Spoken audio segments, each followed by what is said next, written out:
The NBA is a constantly evolving league, and not only from a basketball point of view. Every year, the rules of the competition are studied to find new improvements that make the game more attractive and fair, in turn to generate more interest among spectators. Just this summer, a new agreement was reached between the Players Association and the NBA, which guarantees that there will be no lockout in the NBA until at least 2029.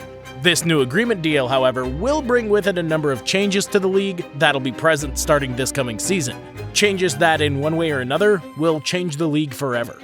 But if there's something that's caught our attention and that we could consider as the most transcendental change, it's the in-season tournament.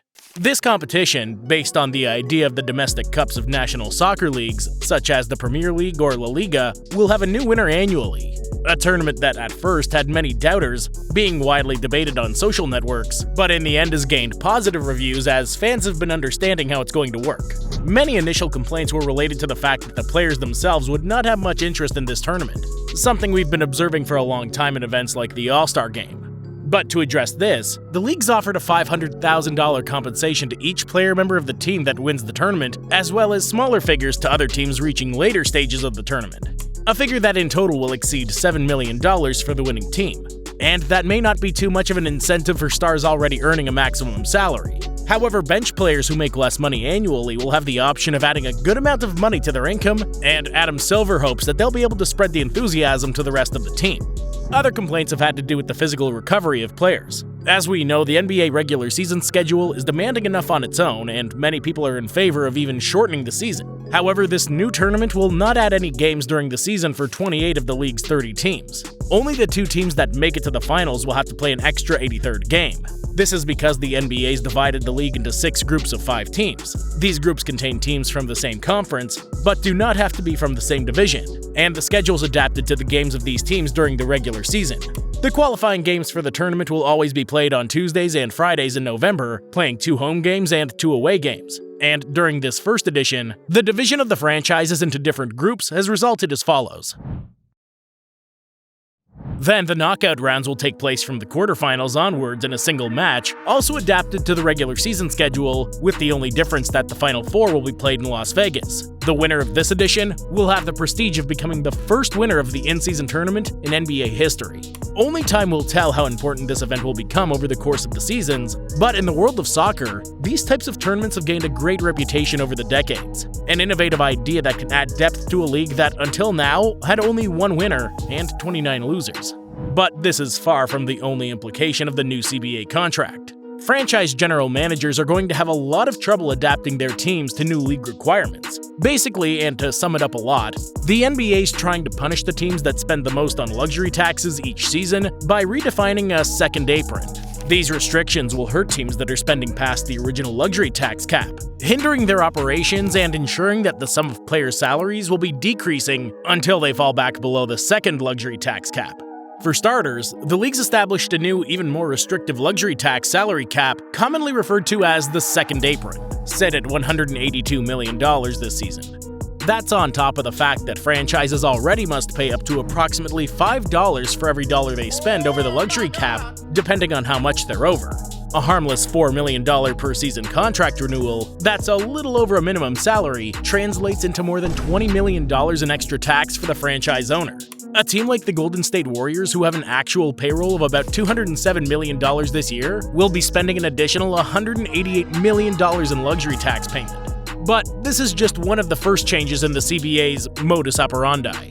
Teams that find themselves in the second luxury tax won't be able to absorb more money than they send away in a trade. Until now, if a team like the Los Angeles Clippers, which is nearly the biggest spender in the NBA today, traded a player with a contract worth $10 million, it could receive as much as $12.5 million in salary in the trade.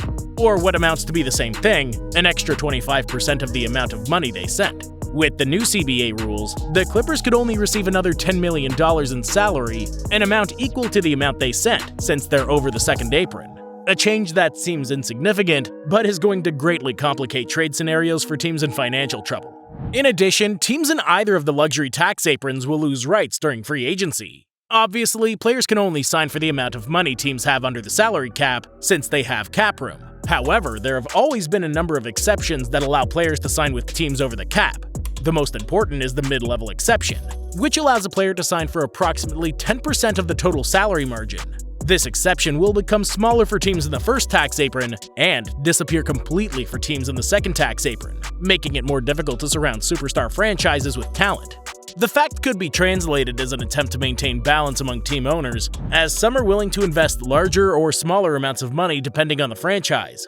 But this situation puts teams in the luxury tax in a precarious situation that they really didn't expect. There have also been some changes at the individual level. One of the most talked about is the threshold required to make the All-NBA teams. The league now requires a minimum of 65 total games played to ensure the appearance of stars during the regular season.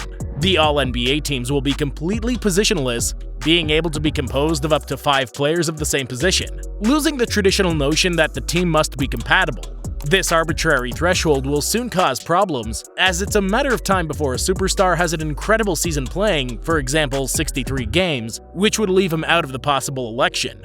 But beyond recognition, these picks often serve as a way for players to get a so-called supermax contract. This contract offers a higher percentage of the salary margin as a reward for milestones of this caliber, and in the not-too-distant future, this 65-game threshold can cost a player tens of millions of dollars.